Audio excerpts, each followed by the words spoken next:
Please welcome Professor Chantal Mouffe.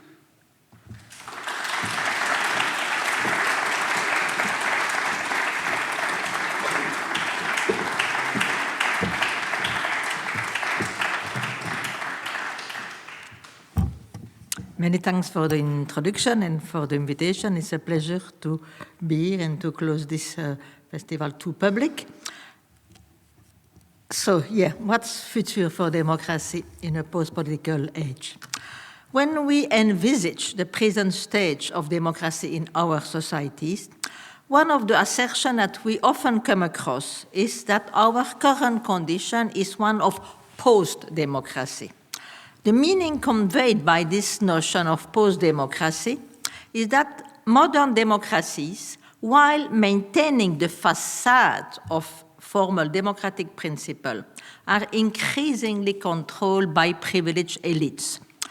The implementation of neoliberal policies has led to the colonization of the state by corporate interests, and crucial political decisions are now taken outside the traditional democratic channels. This is at the origin of the loss of legitimacy of democratic institutions, which manifests itself in a growing phenomenon of depoliticization. So that's the core of this thesis of post-democracy, which has been, by the way, put forward principally by a British sociologist, Colin Crouch.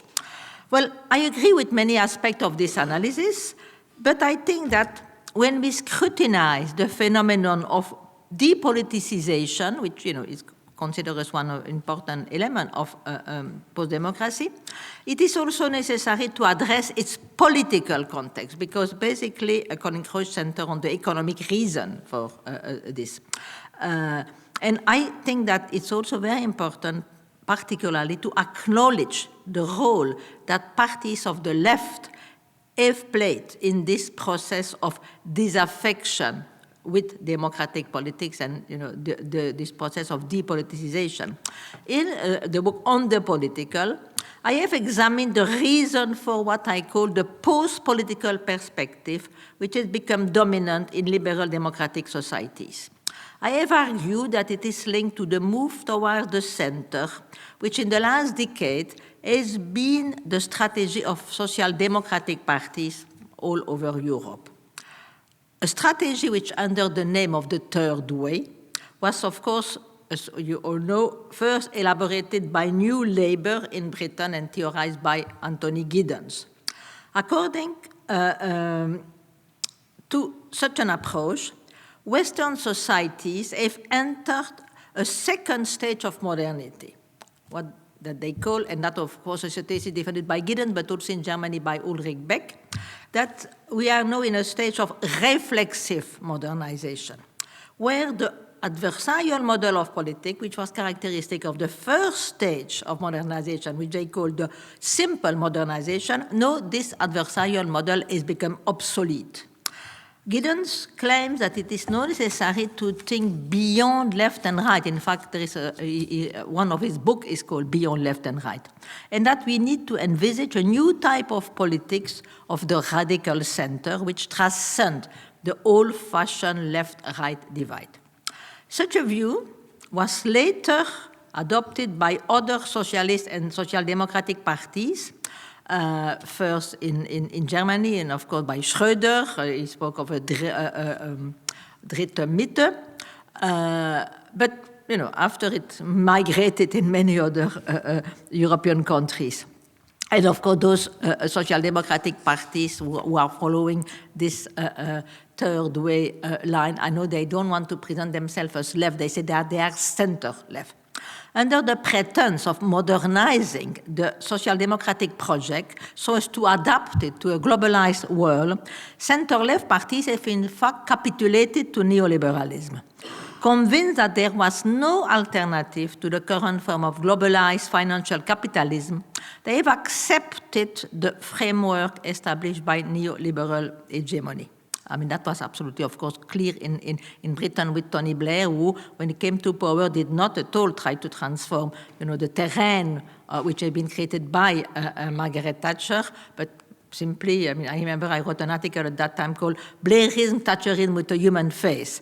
So it was simply adaptation, a little bit more of redistribution, some kind of humanization of this project, but not putting into question. And of course, this is something which is very spread in Western Europe. So those parties, center left, have abandoned, in fact, any attempt to challenge the existing relation of power. They now limit themselves to propose ways to humanize, as I was saying, neoliberal globalization. And this is why their policies are very hard to distinguish from those of the center-right parties.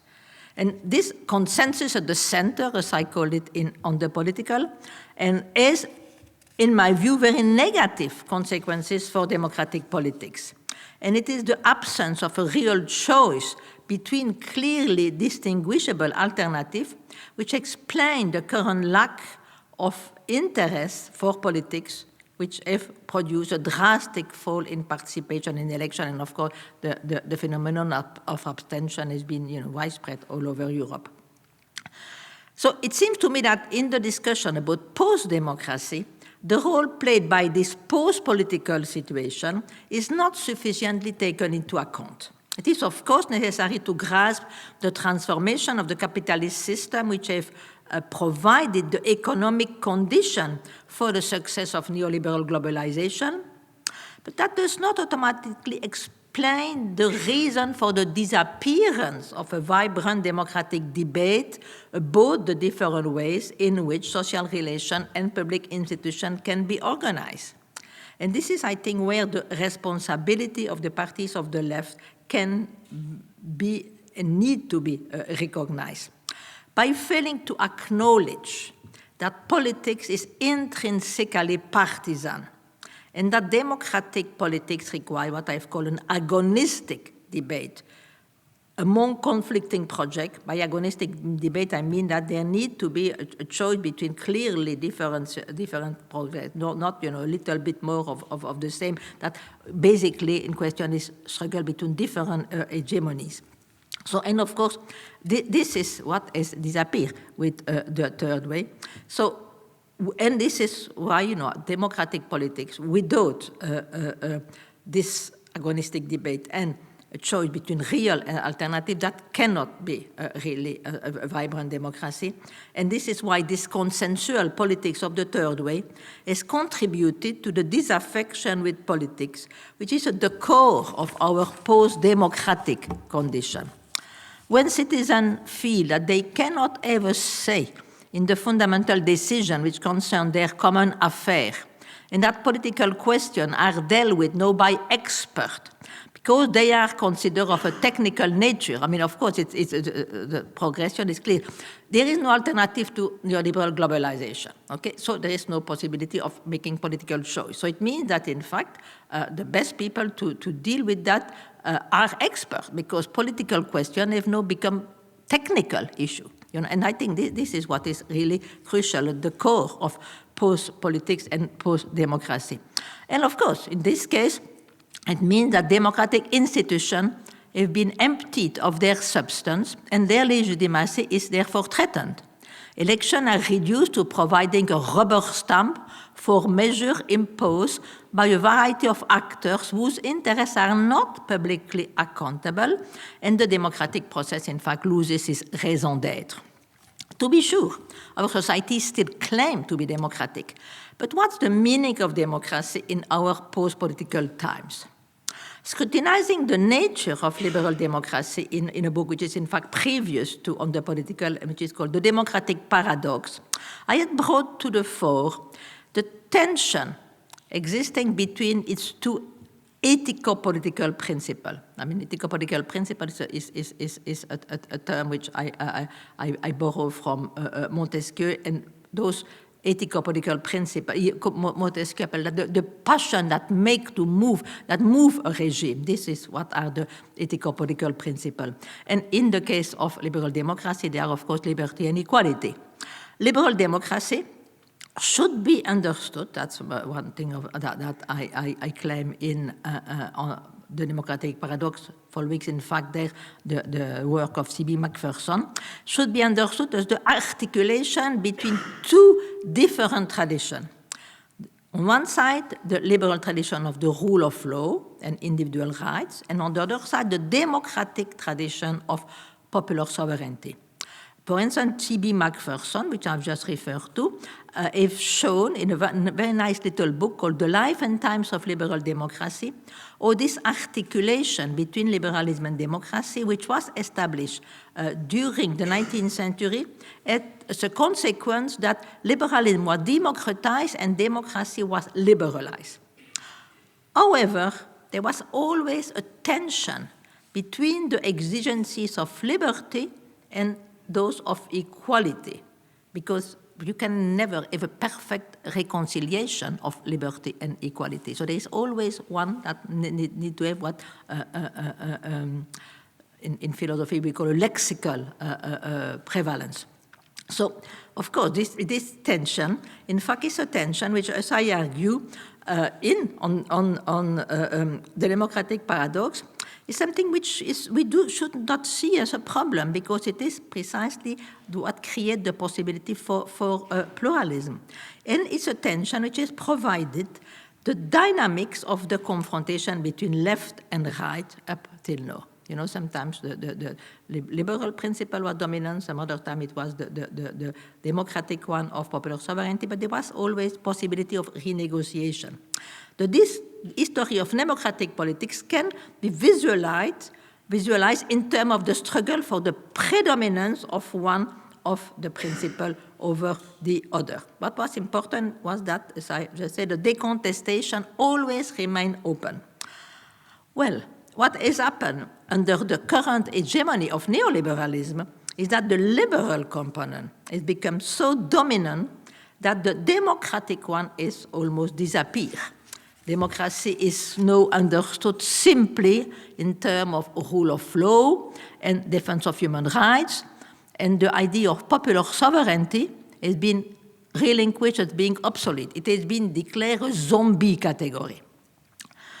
In my view, this displacement of the democratic tradition by the liberal one is one of the main features of our post-democratic condition. And it is clearly visible in the abandon by center-left parties of the struggle for equality. Their main slogans are now about choice, fairness, equity, inclusion, but they take pains to avoid speaking of equality that they consider as being too tainted by the equalitarianism of the socialist ideal that they have repudiated. Deprived of the vocabulary that constituted the backbone of its vision of power, it is therefore not surprising that the left is incapable of envisaging an alternative to neoliberal globalization. As a consequence of this consensus at the center, we are currently witnessing a crisis of representation. I think we clearly are today witnessing crisis of representative democracy, and I will come back to that in a moment, because there are different ways to understand this crisis. Because, in fact, this consensus at the center deprives democratic citizens of what I've just referred to as an agonistic debate, where they can make their voice heard and choose between real alternatives. Without abandoning the consensual politics of the third way, there is in fact no hope to escaping the post-democratic trend, which is at the origin of the progressive irrelevance of democratic institutions. It is necessary, therefore, and that's one of my theses on the political, to fight against the blurring of the line between left and right. Of course, this blurring has happened, it's an empirical fact, but such blurring, patchy third-way theories, far from constituting a progress, because they say, no, but it's a progress, it's a move towards a more mature democracy. And I argue in that book 10 years ago already that it could lead to the demise of democracy. It is urgent to revive the democratic process And this can only be done by launching a counter-hegemonic offensive against the neoliberal attempt to destroy the central institution of the welfare state and to privatize the whole of social life, subjecting it to the rule of the market. I submit that it is in this context of post-politic and post-democracy that we should understand the growth of right-wing populist parties, whose success is due to the fact that they appear as being the only ones that offer an alternative to the existing order. And this is why I was arguing that this consensus of the center is very problematic for democracy because it's not something more mature. The contrary, it creates the terrain for the development of right-wing populist parties. And that was already 10 years ago. And I think that today we are seeing, in fact, there are many more of those right-wing populist parties all over Europe. So I think that, in that sense, my prediction was correct. And I think we should see those right-wing populist parties as a form of rejection of the post-political system, because it does not allow the citizen to have a voice in the decision which concern them.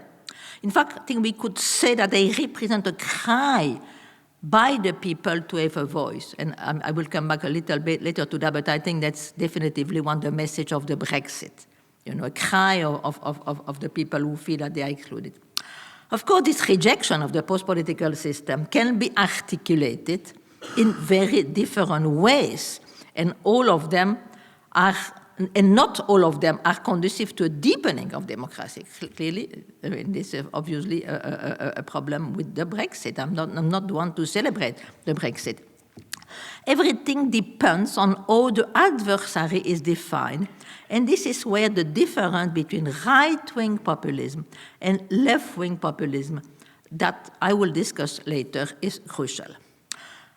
In my view, an urgent task for those who want to recover and deepen the democratic dynamic is to restore the dimension of popular sovereignty, which has been discarded by neoliberal hegemony, in order to find ways to give a voice to the people. The aim should be to re-equilibrate the balance between the two components of the liberal democratic regime, so as to create the condition for an agonistic democracy. So we need to reestablish, the dimension of the democratic tradition of equality and popular sovereignty, which has been, let's say, discarded by the hegemony of liberalism. And in fact, a very specific interpretation of liberalism, which is the neoliberalism, because there are main difference between traditional liberalism. Here, by the way, I want to insist when I speak of liberalism, I do not refer to economic liberalism. No, I only refer to the political liberalism. Liberalism as a set of political institutions. Till recently, this consensus at the center it's been put into question, rejected principally on the side of right-wing populist parties. And it is clear that it has been articulated in a xenophobic language. The immigrants being presented, as the them, the adversary, because here it's clear that right-wing populist parties, they do know that politics is partisan. They do know that politics consists in establishing a frontier. And that is no point to say that there is no more frontier and that, we can all be at the center. But of course, as I was saying before, the problem is how they constructed frontier and put, the adversary, the immigrants, saying the one which put into question the possibility, of the good welfare for the national. Fortunately, recently, in fact, since 2011, or what we could say, we've begun to witness a different kind of challenge to this post-political situation, thanks to the development of a variety of protest movements. With those protests, here I'm referring to Occupy and the Indignados, for instance. With those protests, we have seen the emergence of other ways, certainly much more estimable, of reacting against the democratic deficit that characterize our post-democratic societies. If so many people have been taking to the street in those protest movements, it's because they've lost faith in the traditional parties and they feel that their voice cannot be heard through traditional political channels. For instance, there's a very interesting motto of the Indignados, and in which they say, we've got a vote, but we don't have a voice. Tenemos un voto, pero no tenemos voz. And of course, it's clear that if you've got a vote, but when you go to the election, you've got to choose between center-right and center-left, which offer the same thing, basically, you don't have a voice. So this, for me, is what is at the core of those protest movements when they come from the progressive side. Here, of course, it's important to acknowledge that there are many different interpretations of those protest movements. And I'm going to present mine, but it's not the only one. Many theories, for instance, influenced by the Exodus approach, which have been developed by Michael Hart and Antonio Negri, see in recent mobilization a manifestation of the power of what they call the multitude. Multitude constructing new form of social relation outside traditional institutions. They celebrate those protest movements as the realization of the common, that's also a big buzzword of this tendency, and present their encampment and the occupation of the square as a prefiguration of what they call absolute democracy. For them, those movements are characteristic of the new form of struggle of the precarious worker, which of course are the typical of post-Fordism, and they argue that what Spanish Indignados, with their call for democracia realia, real democracy, no advocate, is not so much they say direct democracy, because direct democracy is, in their view, still too representative. So it's not a direct democracy in which all the citizens will be able to participate. They say what those movements really advocate is a completely, radically different understanding of democracy. A democracy beyond representation. A democracy that is called in actu, or sometimes it's called a presentist democracy. Presentist democracy, in their view, is the opposite of representative democracy. It is a matter of collective political practices without any claim to government. They only insist on form of assemblyism. They are against any form of representation altogether, and they express a total rejection of liberal democracy. So this is the interpretation of those movements by the school, or the school may be a bit too strong, but the people who are influenced by the line of Exodus of Hart and Negri. Well, my interpretation follows a different line. In my view, understood as refusal of the post-political order, those protests can be read as a call for a radicalization of liberal democratic institutions, not for their rejection. What they exact are better, more inclusive form of representation. To satisfy their demand for voice, existing representative institutions have to be transformed and new ones have to be established so as to create the condition for an agonistic confrontation where citizens will be offered real, alternative. Such a confrontation requires not a strategy of exodus, a strategy of desertion from existing institutions, which of course is the line defended by Hart and Negri, but a strategy of what I call a strategy of engagement with those institutions in order to profoundly transform them. So here we've got, in fact, two different views of what radical politics should be. A strategy of what I call of withdrawal from the institution to create, a new different world outside, or a strategy of engagement with institutions in order to enter the institution and to profoundly transform them. And of course, there are a lot of debate among activists about those different strategies. To effectively challenge neoliberal hegemony, I think that it is crucial that all the energies that have erupted in those protest movements are not diverted towards wrong allies. And I'm afraid that this is what could happen if representative institutions are seen as the main target of the protest. Of course, there is no denying that representative institutions are in crisis, but I will say that they are in crisis in their current form. And I do not believe that the solution resides in the establishment of a non-representative democracy, or that extra-parliamentary struggles are the only vehicle for making democratic advances. Of course, that's also one of the theses that goes together, with the first approach that I've presented. Of course, such views are popular because they chime with the idea, which is fashionable among sectors of the left, that the multitude could auto-organize itself, avoiding taking power and becoming state.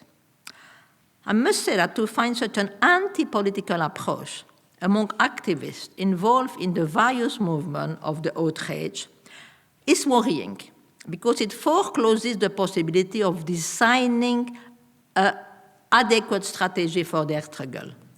When representation is seen as the problem, the aim cannot be to engage with current institutions to make them more representative and more accountable, but to discard them completely.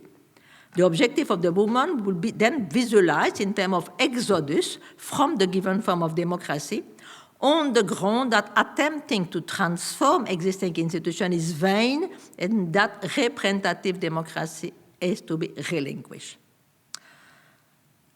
Many among those who reject representation, in fact, identify representative democracy with its current post-democratic form and with the actual working of the parliamentary system. They do not see that the problem concerns the way representative institutions function at the moment. So what needs to be challenged is, in fact, the lack of alternative offered to the citizen, not the very idea of representation. In fact, I will argue, and I'm really convinced of that, that a pluralist democratic society cannot exist without representation. To begin with, as the essentialist approach is made clear, and this essentialist approach, by the way, has been presented in the book that I wrote jointly with Ernesto Laclau, to which it has been referred to in the introduction. It's called Hegemony in Socialist Strategy Towards a Radical Democratic Politics, so where we, in fact, make a critique of the Marxist essentialism and insist for the need for an anti-essentialist approach. So, according to this anti-essentialist approach, identities are never already given. They are always produced through processes of identification. And this process of identification is a process of representation. It is through representation that collective political subjects are created, and they do not exist beforehand. So, representation is not something that people are there with it and then you represent them. The representation is a process of constitution of subjects. Every assertion of a political identity is thereby interior, not exterior to the process of representation. Representation is not a one-way process going from the represented to the representative, because it is the very identity of the represented which is at stake in the process of representation. And I think that this is the central flaw of those who argue that representative democracy is an oxymoron. And that's, of course, is a thesis of the people who defend the exodus approach. And they say that real democracy should be direct or even, as we've seen, presentist. As if democracy could exist without representation, because that would mean democracy existing without the constitution of democratic identities. And I think that is clearly something which is unthinkable. This is why, representation, democracy without representation is unthinkable.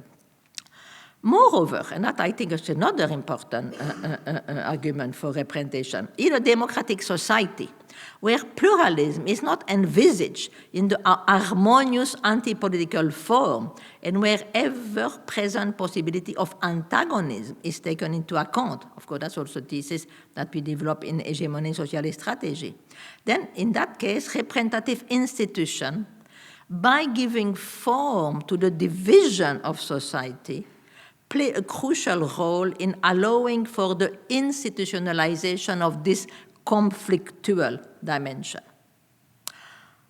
However, such a role can only be fulfilled through the availability of an agonistic confrontation.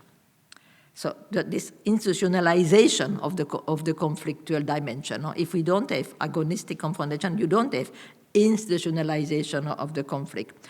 What constitutes the central problem with our current post-political model is the absence of such an agonistic confrontation. And of course, this cannot be remedied through horizontalist practices. Well, here I want to insist on something because I don't want to be misunderstood. This critique of horizontalist practices does not mean that I consider that all the type of activism to which such a term refers have no role to play in an agonistic democracy. In fact, I'm convinced that the variety of the social movement and the multiple forms of activism are, including, for instance, what is called activism, utilization of aesthetic strategies for political activism. I think that all those are valuable, not only to raise consciousness and to bring to the fore issues that are neglected, but also providing a realm for the cultivation of different social relations. In fact, what I contend is that those practices, beside the fact that they always entail a dimension of representation, and to argue that those are non-representative practices is absolutely, don't go. So those practices, and that's my central point, cannot provide a substitute for representative institution, and that it is necessary to establish a synergy between those horizontalist practices and other more institutional forms of struggle. If the protest movement refused to establish alliances with traditional channels deemed to be intrinsically impervious to democratic transformation, their radical potential will be lost. And of course, this is what has happened with different Occupy movement, with the Indignados. In fact, in the Indignados, there's a special case because obviously there's been the creation of Podemos, which decided that it will not leave to all this those struggles to disappear because in fact what happened in Spain after those incredible demonstration and form of occupation, they were general election, and the Partido Popular, the right, who won with an absolute majority. And of course it was understandable because the Indians were saying we should do not go to vote. Vote. So obviously the right was. So the Podemos decided that it was important to intervene in order to mobilize and direct those protests in an institutional direction. So this is, of course, important. But when they are left to their own, we know that they disappear. Of course, one could argue, and I will be agree that it's not something that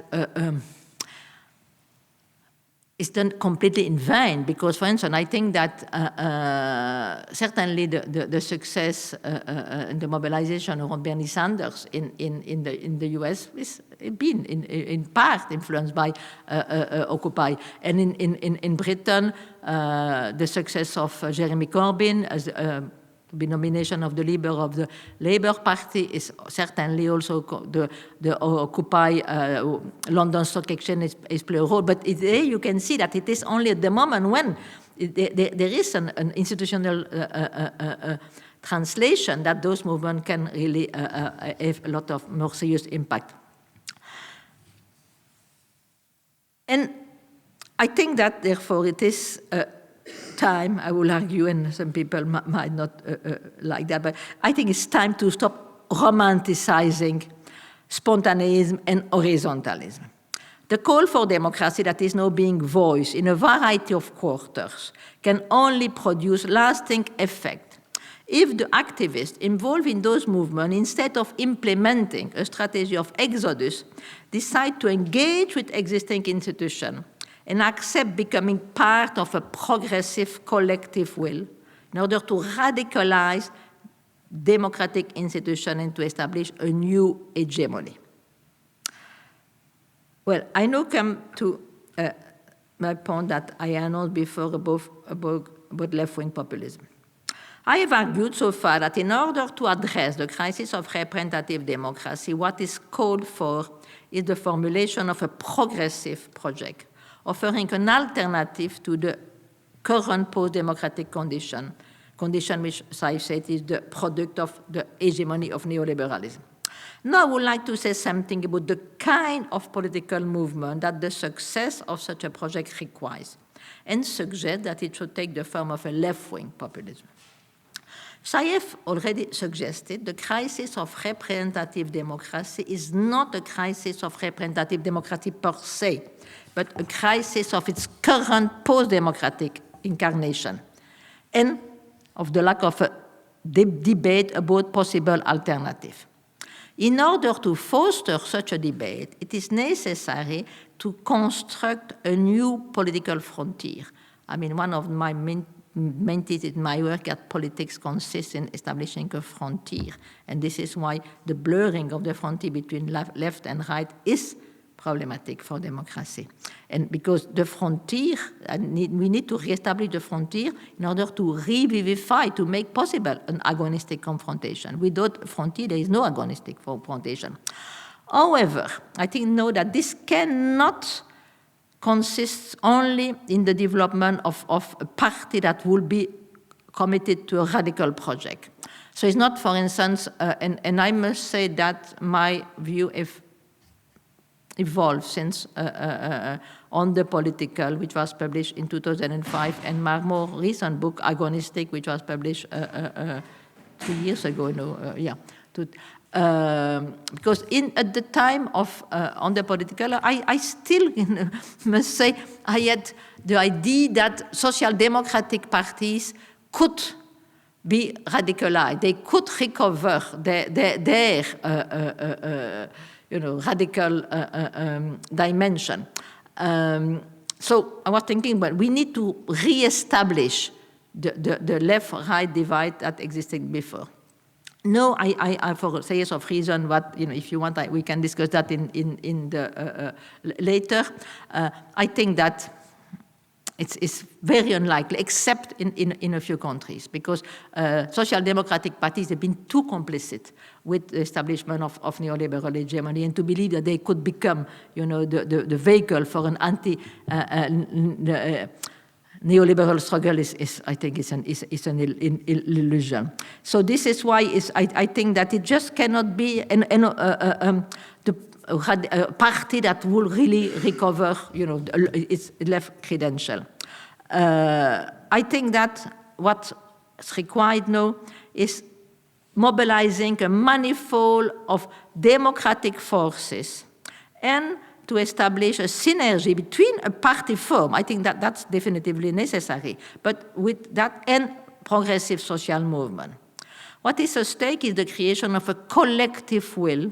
That's an expression from Antonio Gramsci, thanks to the establishment of what we call in hegemony and socialist strategy a chain of equivalence between a multiplicity of heterogeneous democratic demands. It's clear, it seems to me, that the variety of demands, the democratic demands existing in our societies cannot all be expressed through the verticalist party form. Even when we envisage this party in a reform way, it become really, recovering its left soul. Indeed, many of those demands emerge through horizontalist social movement. And I think it's not possible nor desirable to try to force them into the verticalist mode. What is needed, therefore, is a new form of political organization in terms of a party movement, aiming at the articulation of those two modes, the horizontalist and the verticalist.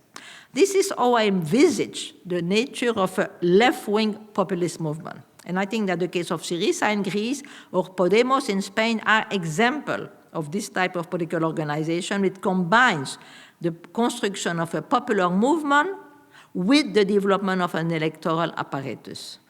They are characterized by a form of radicalism whose objective is to come to power through election in order to implement a set of counter-hegemonic reform. Of course, as we know, it's not that easy. The example of Syriza and Podemos show it, but it does not mean that this is not the way to follow, but simply that it's a long process. It's a war of position, to use again a Gramscian term.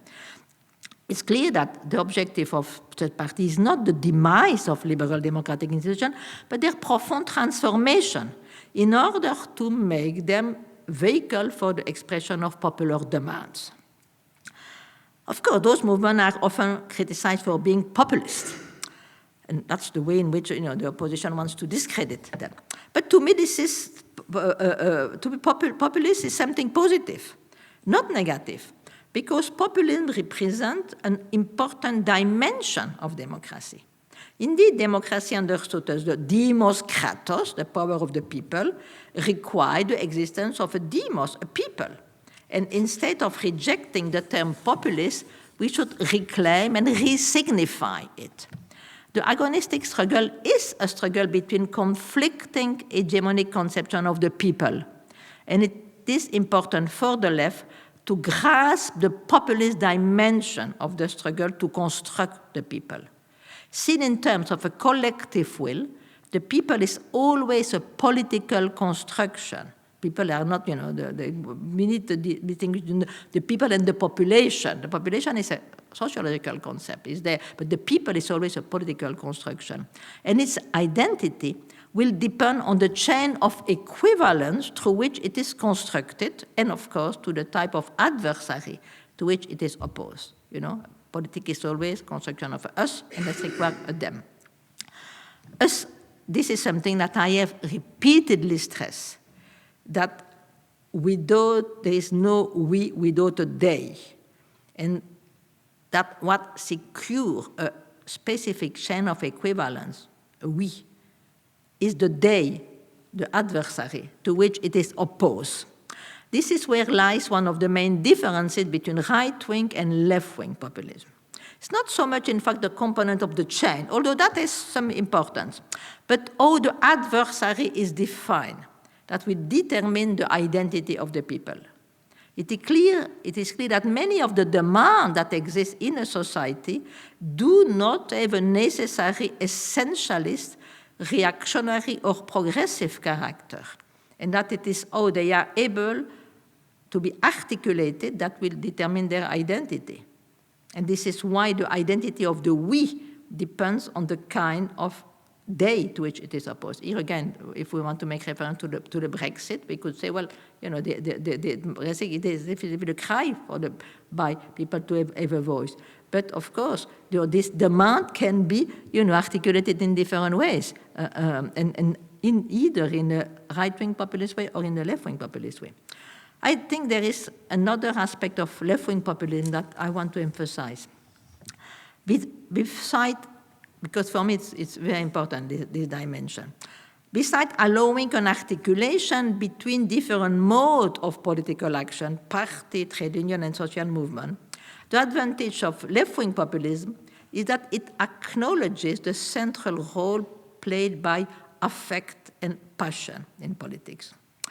Here I should specify, in order to clearly differentiate myself to what is recently called the affective or the emotive turn in social science. Why the difference of the follower of the emotive turn? I prefer to speak of passion instead of emotion. I'm often asked, well, why do you speak of passion? Why not emotion? Well, I use passion to refer to the common affects which are at play in the collective form of identification which constitute political identities. Okay, so it's then really specific for construction of political identities, which are always collective identities. It's always us, and there is to use a term from psychoanalysis. There is a very strong libidinal investment in this construction. And this is, the affect. It's mobilization of affects which crystallize us. And I contend that in this process of construction of collective identities, of a collective will, which is, of course, at the core of a left-wing populist movement, common affect play a central role. The attempt by so many liberal democratic political theories to eliminate passion, I mean, in fact, all the people like Habermas, like Roll, what they want is to eliminate passion from the political, to relegate them to the private, so that they can have a pure rational discussion in terms of politics. I think that's for me, and that's an argument which I made in many of my books. This is very, very problematic, and this is why this kind of liberal democratic theory does not really understand what's happening in politics. And I think that is precisely that rejection of the affective dimension and their refusal to accept the crucial role that affects play in politics. That's, of course, one of the reasons for their hostility to populism. But that, I think, is a serious mistake, because, as I have often pointed out, it is because this terrain is being abandoned to right-wing populism that they have been able to make such advances in recent years. Hopefully, thanks to the development of left-wing populist movement, this could change. And I think it's urgent to understand, and this is really a thesis that I want to defend, that the only way to fight against right-wing populism is through left-wing populism. Thank you very much for your attention.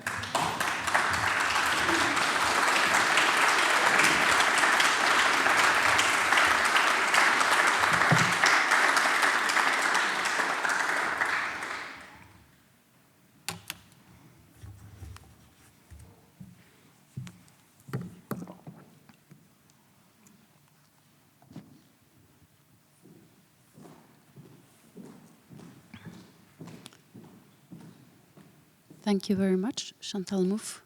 I will now give the word to the audience and take questions. Are there some questions? Yes.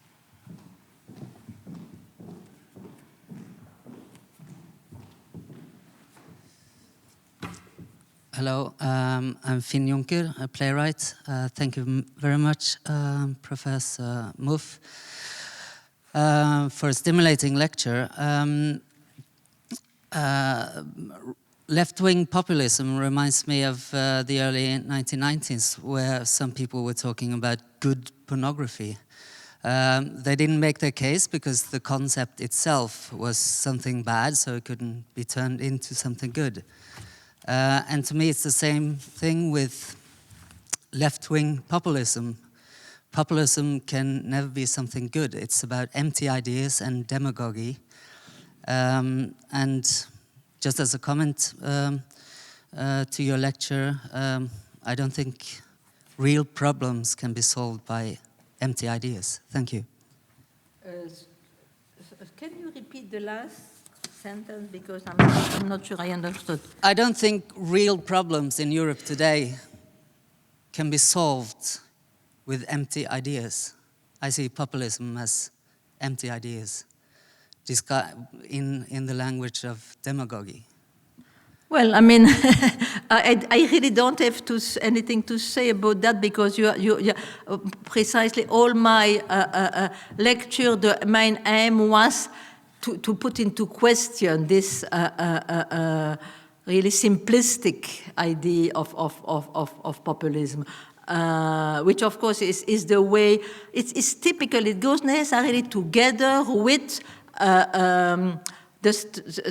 what I've called the center-right and that, because they say there is no alternative, and everybody who pretend that there is an alternative, they're populists, populists of the left, populists of the right, and I mean, this is what I'm arguing. We need to fight against this idea. We need to recover the dimension of populists as part of democracy. So, I mean, obviously, I understand that you might disagree with me, but I don't see how I could answer that, because all my talk was precisely dedicated to put into question you think that this is an empty. Okay, so let's accept that we have a different on this point, as Jean-François Lyotard will say, but I definitively have not convinced you. I mean, but and I understand that this question of re-signifying populism is not going to be an easy task, because it is so much embedded in the common sense of, you know, the post-political, post-democratic common sense. But I think that's the struggle. And moreover, you know, I think it's not something which is only a question of theory. Because at the moment, I think that European countries are faced with a real challenge. I mean, I've just wrote an article that's been published in Spain, in El País, called A Populist Moment. And I think we are really living a populist moment.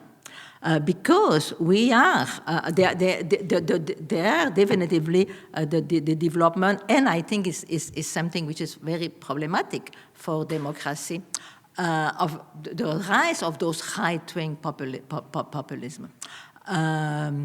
But if we want to understand how we can stop the rise of those movements and impede the development of those movements in countries where they do not yet exist, we need to understand what is behind that. What is and the fact that those parties really express in a way in which are not at all in agreement, but they are a cry from a set of people which feel excluded in order to have a voice. In fact, this is there was recently in The Guardian an article by Owen Jones, about which, by the way, voted for and campaigned for the Remain, but he said, well, the success of the Brexit, particularly in all the part which were labor, you know, traditional working class, which was always voted labor, and now have them to vote for the Leave, is because, I mean, those people feel that their demands are not heard. There is a cry for being able to have a voice. And if we don't understand that, I mean, I think that those parties are going to have more and more, make more and more inroads. So once you understand that, then you realize that what needs to be done is to develop a kind of strategy to give, to listen to those people, to understand what are their demands, but articulate them in another languages. Languages, in fact, in which, for instance, the enemy or the adversary is not constructed as the immigrants, but to show them that their problem does not come from immigrants. Their problems come from the consequences of neoliberal globalization and financial capitalism. Because obviously, I mean, the question, those people in Britain who have voted for the working class people, who have voted for Leave, is because their condition of deteriorated enormously, but that in recent years. But that, of course, is not the consequence of the European Union at all. It is a consequence of neoliberal policies. You know, but that is why it's important to articulate their demand in that way, to construct a people that, instead of excluding the immigrants, include the immigrant in the us and say, but the them. You know, those are the main forces of neoliberal globalization. Those are the people who are of the institutions which are at the origin of your problem, not the immigrants. So I think that in this discussion about right-wing and left-wing populism, there is a very important dimension which is particularly relevant and urgent today. Because I don't think that traditional social democratic parties, which in fact in many cases now are not even social democratic anymore, they should be called social liberal, are going to be able to stop the rise of the party. Just take the case of France. It's evident that the Socialist Party today is not able to stop the rise of Marine Le Pen. Marine Le Pen, each election, she's getting more and more. And so the way to fight against that is to realize that in great part the reason for this success of Marine Le Pen is that many sectors of the working class feel that the Socialist Party does not at all address their demand anymore. In fact, the Socialist Party is clearly indicated. I mean, not to be fair, it's not only not directly the socialists who say that, but there's a think tank called Terra Nova, which is a think tank very close to the socialists, who declare the working classes are lost for us. There's not even any point trying to recover them. You know, we should concentrate our electorate is the middle classes and the immigrants, because of course the immigrants are less likely to vote for Marine Le Pen. But it's clearly saying Social Democratic Party should forget about working class, you know. So it's not surprising that the case, those working class sectors vote more and more for Marine Le Pen. You know, so I think this is why it's not nothing empty about populism and about right-wing populism. And it's a very big mistake to believe that. You know, you will see at your peril the consequences of defending such a thesis, I'm afraid.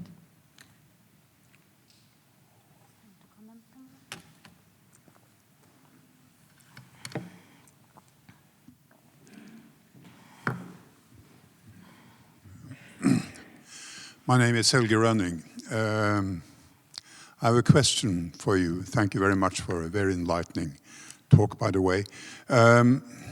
I wholeheartedly agree with you in your defense of representative democracy, but I would like you to make some reflections on the role of referenda in relation to representativity, because I do think that at the moment this is going to be one of the most essential areas of discussion, also in relation to your discussion of populism. So could you please do that? Yes. Well, I'm definitively against the thesis that, you know, to give a voice to the people, the best way to give voice to the people is by referenda. I think that when an agonistic democracy is not is something when there is really the possibility for development and argument about different positions. So it's not some, and also something which I think is inscribed in our approach. I think referenda might make sense for the people who believe that identities, political identities are already there, you know. So people have got their views. And in fact, the political system needs to give directly a form of expression to those views.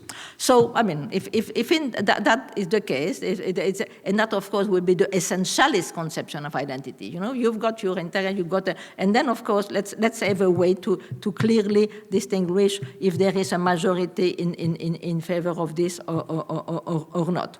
Of course, even you know, if you follow that, there are a problem about, you know, will it be enough to have a 51%, or should we think of referenda that will have certain condition? For instance, as you might know, the people who in Britain now are saying, let's do it again. It's not simply that there is a pure rerun. they are arguing, and I think they might have a good argument, that such an important decision like a referenda, you can't just do it with a simple majority. You know, you will need, what they are saying is that do the referendum again, but on condition in which they will need to have more than 60% and a certain, I don't remember exactly how much, but participation, which an important amount, because in Britain, the referenda now has been won with 37% of the British who voted for. So they say that's not enough. You know, you need to put condition. In the same way, for instance, as you cannot make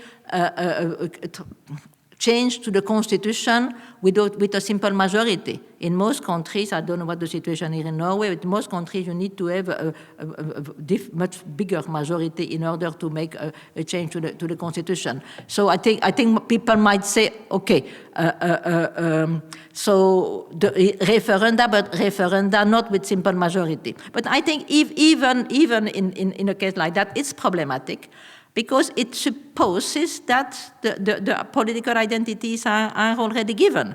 You know, if you accept that political identities are created, constructed through discourse, through the agonistic struggle, then of course we think that referenda is not the best way, because it does not include all this process. So I think that definitively to see the referenda as the democratic form of decision par excellence, definitively not. On the other side, I will not exclude completely, in some cases, the use of referenda.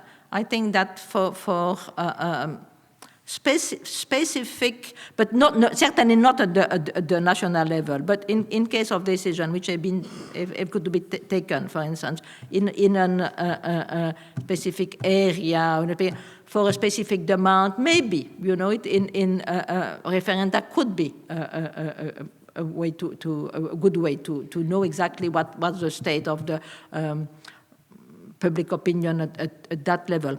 But it's definitively not a privileged form of democratic decision for me.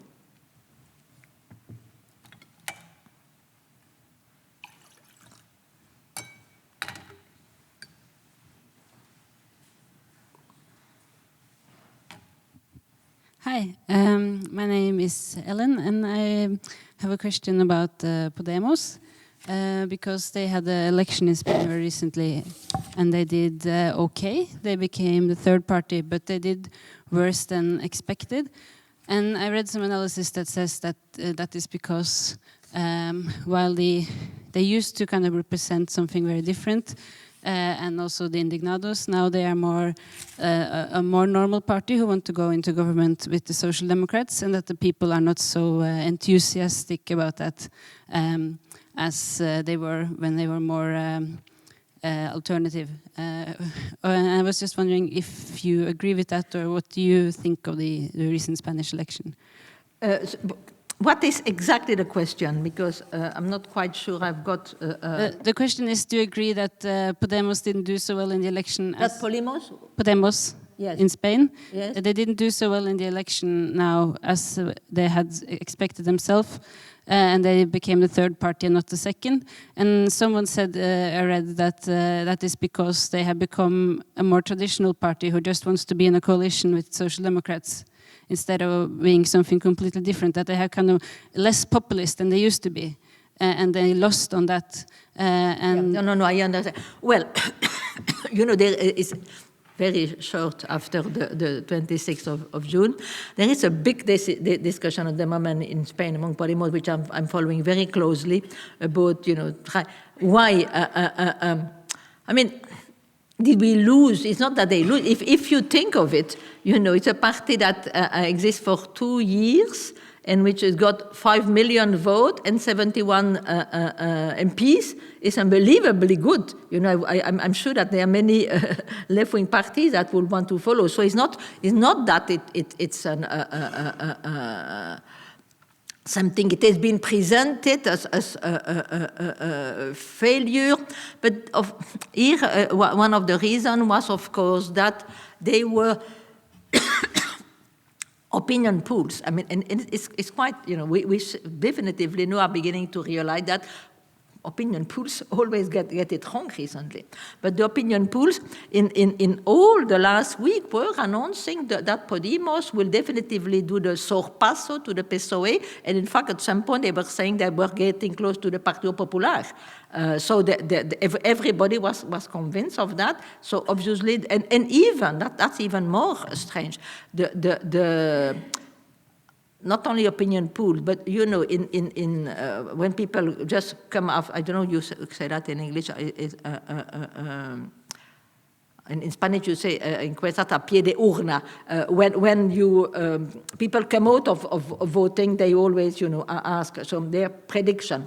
In Spain, all the prediction made on the basis of interviewing people after they'd voted, at the beginning were saying that there was going to be the sorpasso more than that was up till 12 o'clock.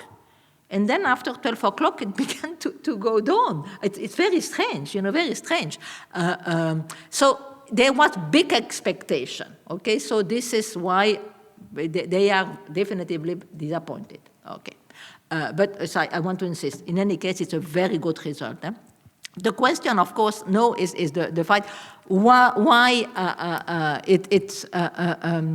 they did, because the main problem, in fact, is that they lost 1 million voters. I mean, they lost 1 million voters, not really Podemos, but this time, and of course that's the main difference with respect to the election in January, in December, to 20th of December, Podemos went jointly with Izquierda Unida, which is the left,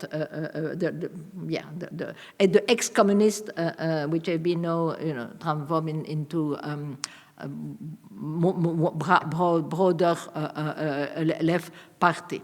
And they were under the name of Unidos Podemos, so it was already and Unidos Podemos, according to the vote that they bought in December, should have at 1 million vote more than what they got. So they say 1 million vote, among the people who voted for Podemos and for Izquierda Unida disappear. Well, disappear, I mean, disappear for them. But the studies show that, in fact, they did not go those votes to any other party, it was abstention. There are many different interpretation for this fact, the 1 million vote disappearing. One which is quite plausible and defended by some people is that this union with Izquierda Unida was not a good thing. Because in fact, it's many people from Podemos voted for Podemos because they did not want the traditional old left like Izquierda Unida. So they were disappointed to see that Podemos was moving more towards a traditional form of left-wing politics. On the other side, it's also true that many people from Izquierda Unida did not like the union with Podemos because they thought that it was, in fact, going against their left identity. And some analysis show that, in fact, in places where in December Izquierda Unida did very well, there was a lot of abstention this year. So it seems that definitively we can calculate maybe half of the million which was lost come from the people from Izquierda Unida who did not want to vote for Unidos Podemos. So I think it's more to do with the relation between the two than the question with the PSOE, the socialists, which is at stake. Another interpretation is that the problem is not so much with the union with Izquierda Unida, it's more from the campaign, the way the campaign was done. And it's true that the campaign, since they were so confident that they were going to win at the sorpasso for on the PSOE, they were not very aggressive. They were, Pablo Iglesias felt that he had to give an image of somebody who was really, reasonable, that could be head of government. And also, of course, they knew that they were not going to get the absolute majority. So they will need to govern with the PSOE. So they were, in all the debate, Iglesias was saying to Pedro Sanchez, the leader of the PSOE, offering and trying to say, well, we are going to be able to work together. Yeah, it was very welcoming to Sanchez. And some people say, yeah, that is something which, he was not aggressive enough. So they say the problem was with the campaign. At the moment, we still don't know. They are going to, on Saturday, there's going to be a first meeting of all the Podemos group in order to analyze, because at the moment there are many, Carolina Bescansa, which is one of the founders of the movement, is making, an analysis. So I think at the moment we don't really know exactly. There probably a multiplicity of things. You see, on the other side, the alliance with, I think, yeah, probably, and that will go more directly to your question, they might have made a mistake in not taking into account. I think, again, that's a problem of the opinion pool. Last year, there was a moment in which, the opinion polls were, but that was of course 1 year in advance with respect to what the election, but they were announcing really incredible good result for Podemos, even more than the Partido Popular. And that's the moment when Pablo Iglesias went to say, well, el cielo se toma por asalto. I don't know if you say that in English really well. We are going to win. I think that they were really much optimistic, thinking that they could, come to the government. But it's true, the opinion poll were indicating that. And so he said, well, no, we are going to rule. We are going to win. And the mistake was to present La Casta, because them, the adversary for them was they call La Casta, the elites, included both Partido Popular and PSOE. So there was a problem there, because obviously they first presented their adversary as being both PSOE and Partido Popular. But then, of course, they realized that they will have to work with the PSOE. So people were going to say, well, what is this? So is PSOE, is it part of La Casta? Is it part of the adversary? Or is it part of people who... So I think they should really have been more cautious in the way they were defining their adversary, because to define the PSOE, their adversary, and then being forced to work with the PSOE, that of course, created some confusion among the people. So, but on the other side, there is no alternative. They've got to work with the PSOE. The problem is that it's not very likely that it will take place, because in the PSOE there are strong opposition, particularly from what they call the baron of the PSOE, people like Felipe González, who are absolutely, they would rather go in alliance with the Partido Popular than with Podemos. So we'll see, but the moment, I think, prediction seems to be that what's going to happen in Spain is a government of the Partido Popular, not made possible by the abstention of the PSOE, because the Partido Popular, again, they do not have the absolute majority, but if the PSOE abstain in the vote of confidence, they will be able to have a minority government. We don't know. It's quite thrilling what's happening in Spanish politics at the moment.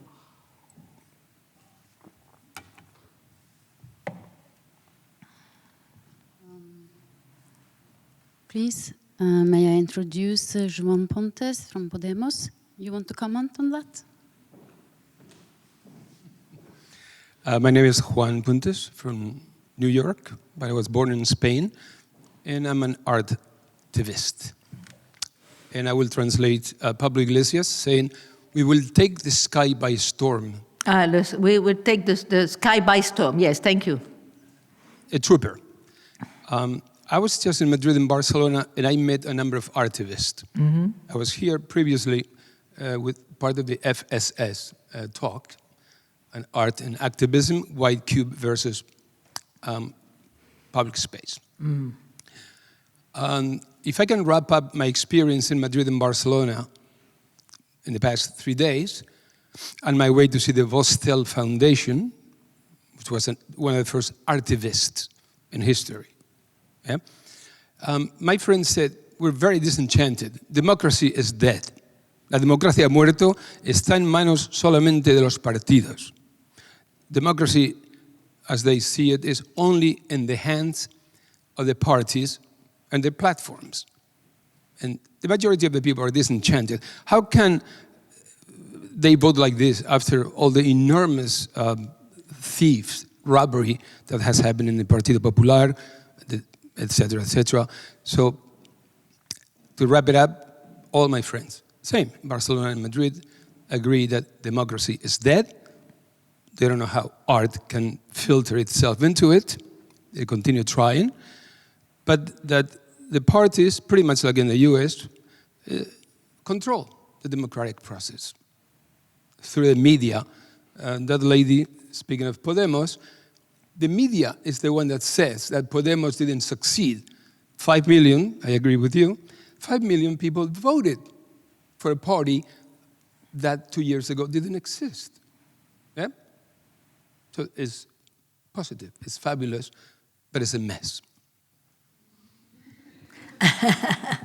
Okay, well, I don't know, I imagine that because we've been speaking about recently the discussion inside Podemos, but of course it's evident that there are also people who were more identified with the indignados or who were very critical from the start with the development of Podemos. You know, so they are, and I know that among the activists particularly, there are many people who, since the beginning, after Vista Alegre, were critical of the fact that the party was constructed in a verticalist, the construction of what they call the electoral machine, and so, and I know, in fact, some of my friends in Spain are people who are critical of Podemos and who are more in favor of the horizontalist approach.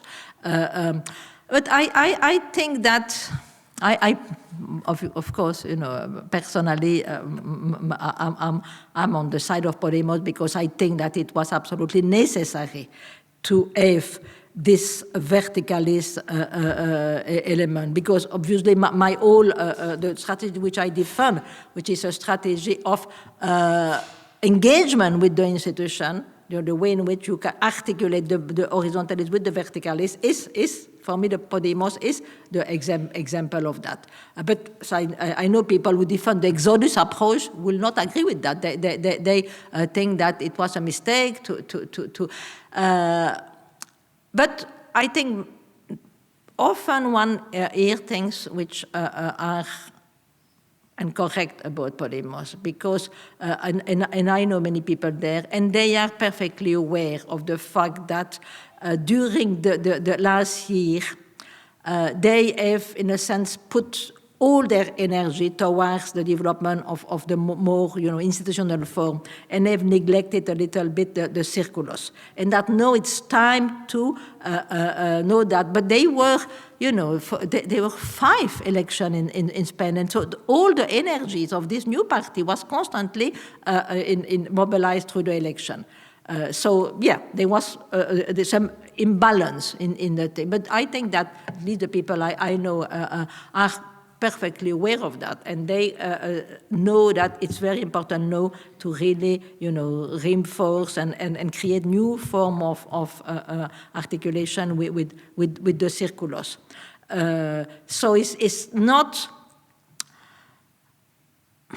I don't think that. First, I don't think that democracy is dead in Spain. I mean, if you compare, I think one of the exciting things to go to Spain is to see how people are discussing you don't see that in any other European countries. It's really heartwarming to see the mobilization and the young people and the discussion. So I think it's, to say that democracy is dead is really, I disagree profoundly with that. But it is now a challenge for Podemos, and of course the difficulty, and that is something, for instance, that Inigo Errejón recently in the discussion that they had at the Universidad Complutense a little bit to analyze, say the challenge, and if they manage to find that way, it's really going to be very important for all the people who are in the line of this engagement. How can you, once you are in the institution, fight against the institution? Because when we are outside, it's very, very easy. But once you enter the institution, how are you going to be both in and out? And they said, this is what we have, they've been 6 months in government, and they said, well, that we realized the difficulty. I mean, some people, of course, say, no, it's impossible. Once you enter the institution, you are automatically, captured by them.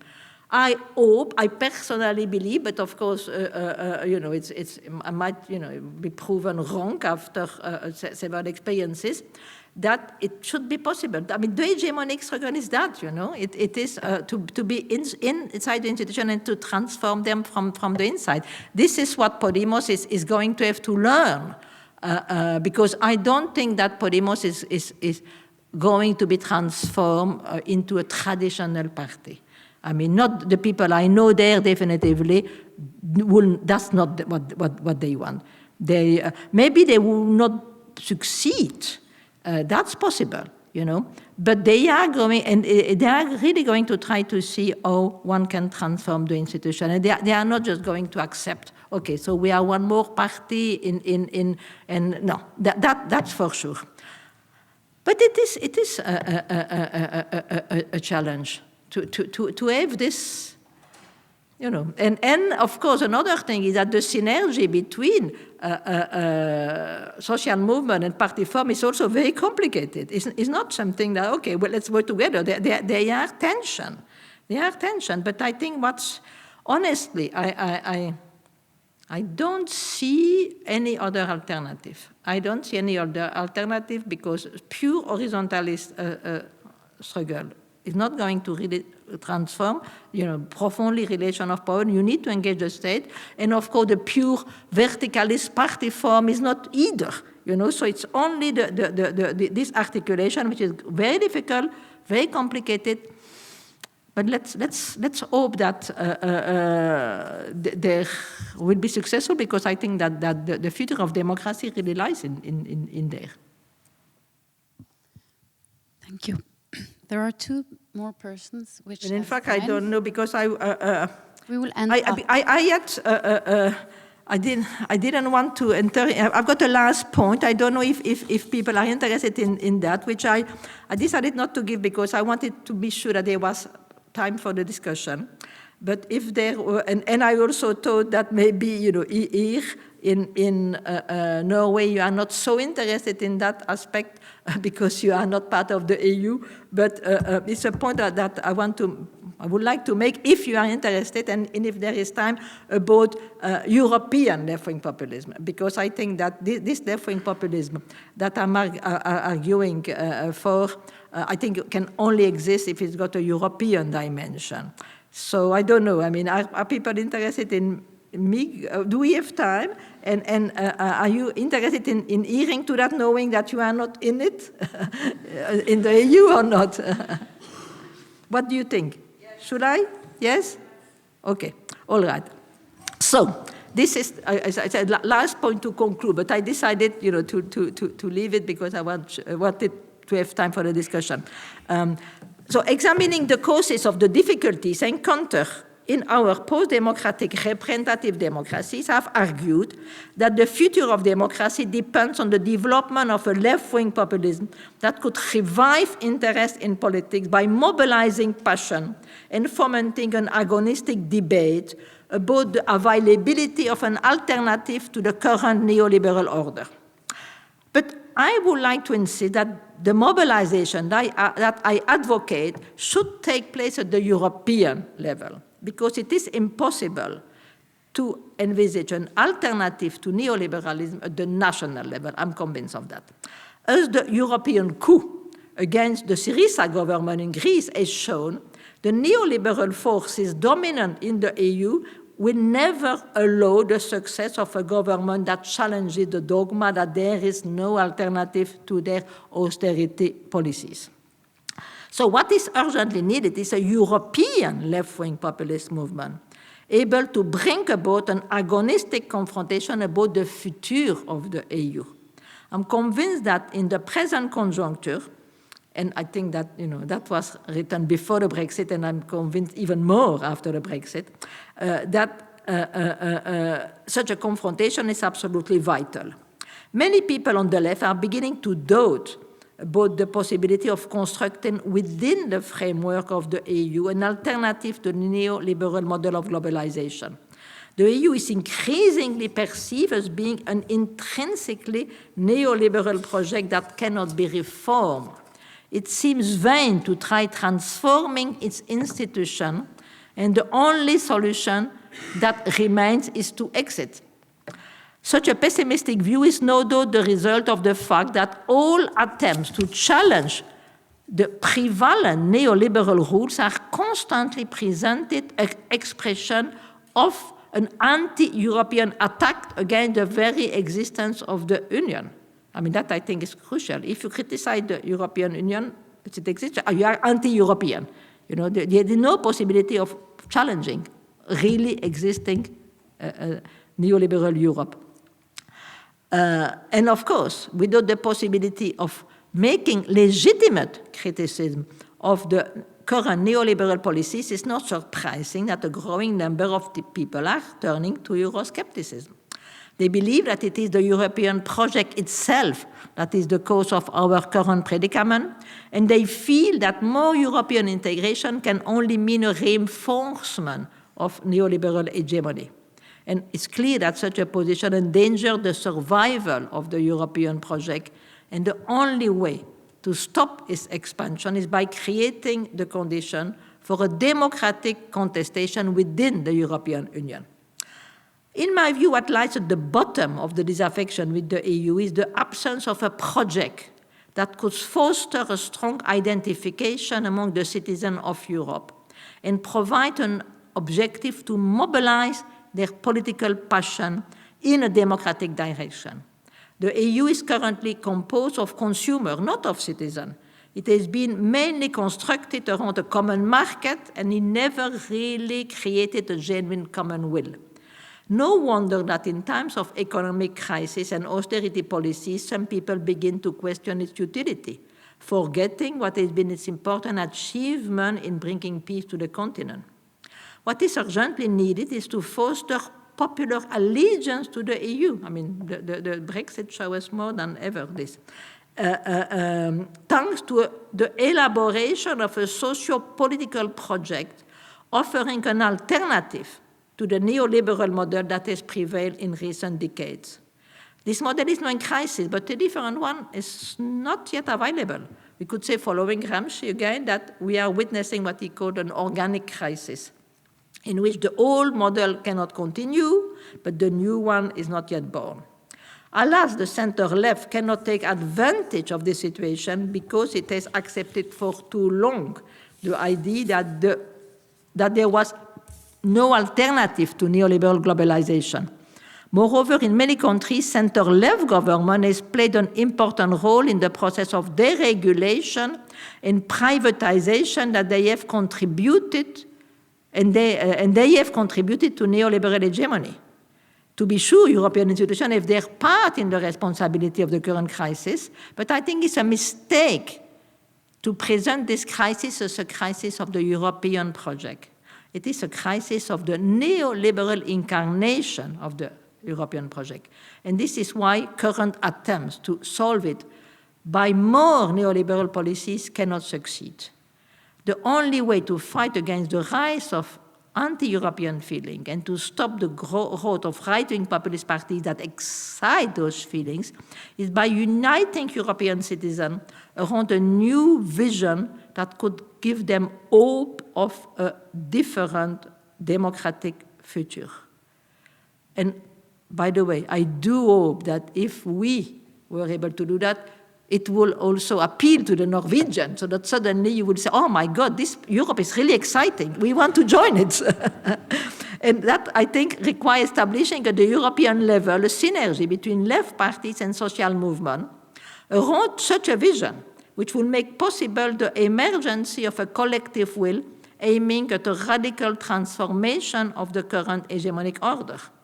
And I'm convinced that without the development of a left-wing populist movement, able to mobilize people hope and passion toward a more just and egalitarian society, there is a serious risk that right-wing populist parties will succeed in occupying this terrain. They are already succeeding. This is why, I insist in my first answer, I said this is a crucial moment. I mean, we need to find ways to stop this. Because if that was going to happen, the situation will be much worse than our current post-democratic situation. Thank you.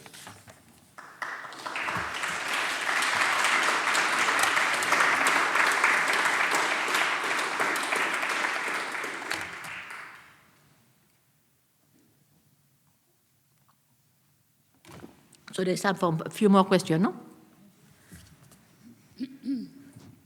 Okay.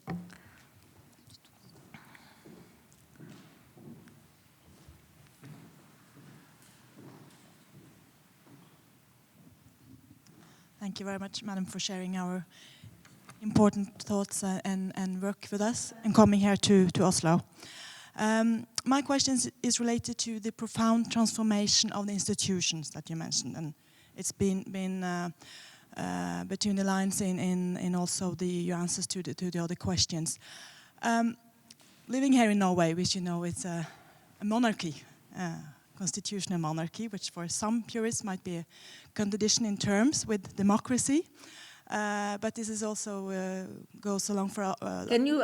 It's difficult to. Can you put the microphone nearest to your voice? This is functioning. Yeah, it's better. No. Better.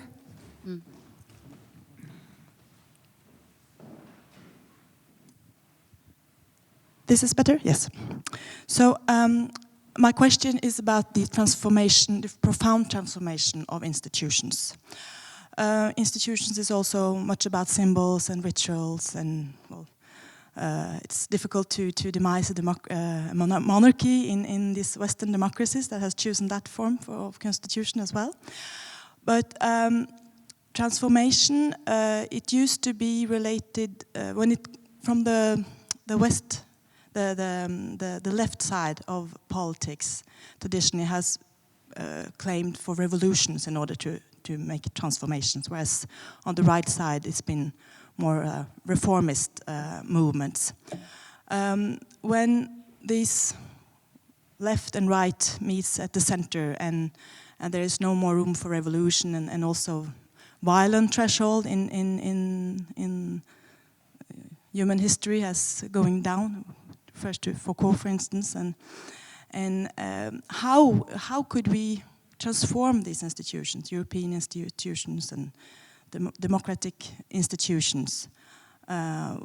What are the tools when, well, this seems to be no more conflict in that? Yeah, well, in answer about Podemos, presently I already, in a sense, say there are no recipe. That's the question. And of course, in each country is going to be different. I mean, the way you can do that in Spain. But what, in answer to, I think your question was in fact indicating something more general, because clearly the line which, of reflection which I develop here is one, I will call that radical reformism. Because it's definitely not, and that was already the case in hegemony socialist strategy. In fact, one of the main theses of the book, the political thesis, because there are many theoretical theses, was that the socialist project needed to be redefined in terms of the radicalization of liberal democratic institutions. So we were clearly opposing there, it was a book published 30 years ago, and so the old political parliament was very different, and there was still quite an important Marxist left were saying well, the thing that we need to a revolution because there won't be an end of capitalist system without a revolution, and so we were opposing this kind of line. And that, by the way, it's important, 85, so it was even before the fall of the Soviet Union, and so it was really a moment in which the kind of Marxist imaginary of revolution was still very, the Jacobin idea was still very important. So we were criticizing that. We were saying, and very much in a sense in the line of what was at that time Euro-communism and the interpretation of Gramsci, thinking of, well, revolution or socialism in the socialism in the West cannot be envisaged in the way in which it was envisaged in the East, so because if you've got democratic system, the question is not to destroy those systems, is to radicalize them. And in fact, what we were arguing is that if you take that the ethico-political principle of liberal pluralist democracy are liberty and equality for all, you can't find more radical principle.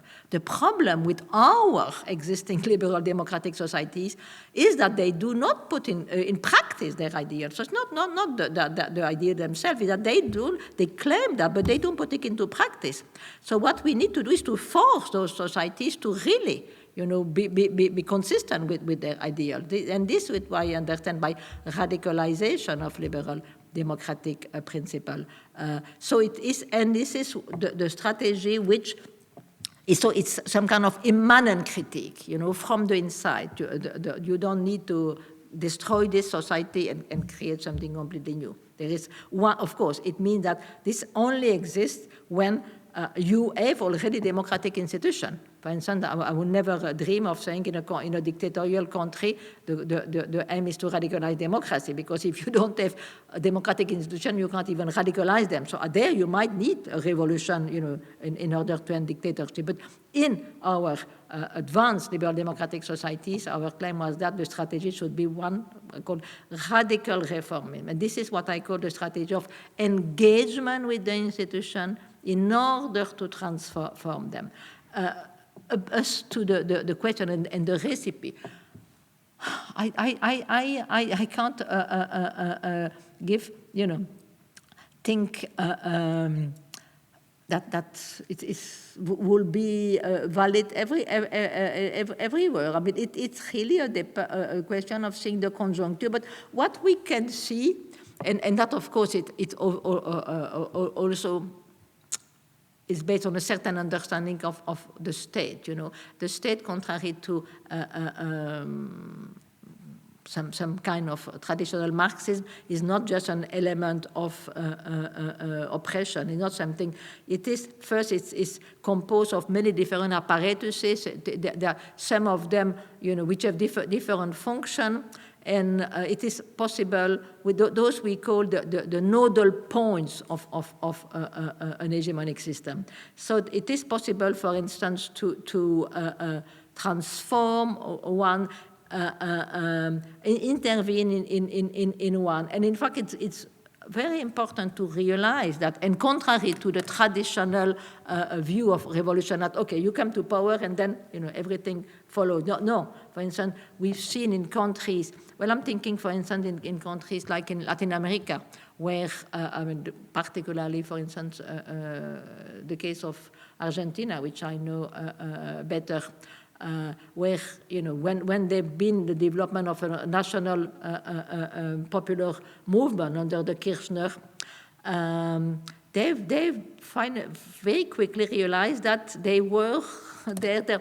For instance, they were in government, yeah, but the whole power, the press was completely dominated by, basically one big corporation, Clarín. The judiciary, there are many, and during the whole time in which the 12 years of the Kirchner power, they were constantly attacked by the judiciary was on the side of the opposition, the press was on the side of the opposition, at the point that, for instance, Christina Kirchner, and that's it's a reform that has been, it failed, she did not manage to implement it, but it was celebrated by the UNESCO and many institutions as being the most democratic, the best. The law, it was called in Spanish, ley de medios, law for the organization of the media.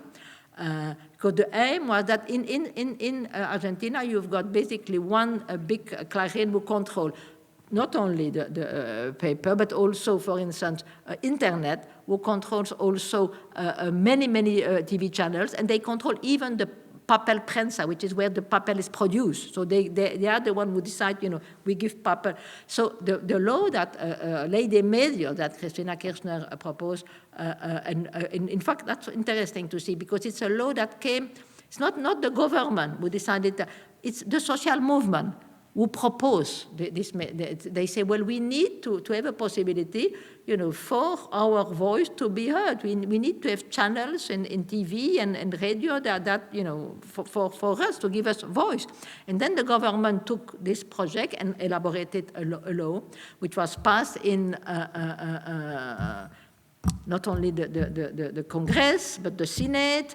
And of course, the question is that with the power of the Clarín, they always manage to stop the implementation of the law by in Spanish, the medida cautelar, because they were always but this is anti-constitutional. So for 6 years after the law was voted at the both, the Congress and Senate, it went to the Supreme Court. The Supreme Court decided in favor of the law. They said, no, this law is constitutional. So at that point, they go, okay, so we are going to be able to put it in practice. They created an institution called the AXFA, and still, Clarín managed to impede the putting into practice of this law.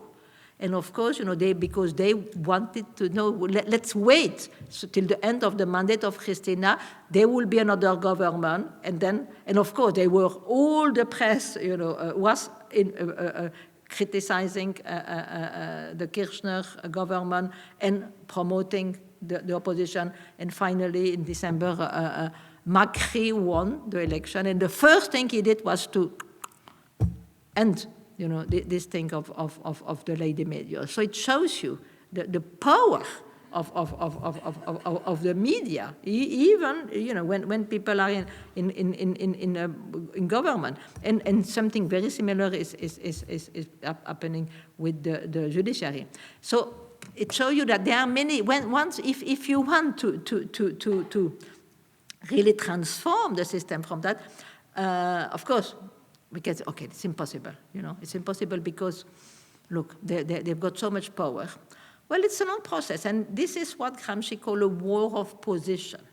And I think that this strategy of radical reformism is very much conceived in terms of a war of position. But you need to have target. You need to see where the main basis of power, what we call the nodal points of neoliberal hegemony are established, and fight at all those levels. But that, of course, is going to be very different according to which country and with the tradition and the forces of the left. But this is, I think, the only way, the war of position. This is, by the way, what Podemos is going to fight for.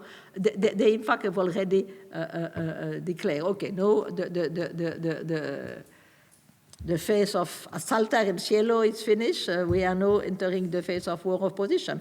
But war of position, I think, need to be understood. Is not some people say, okay, no, we are part of the system. We are becoming normalized. No, war of position is in fact, to fight, to transform the relation of power inside, but still with an idea that what is at stake is a form of radical reformism.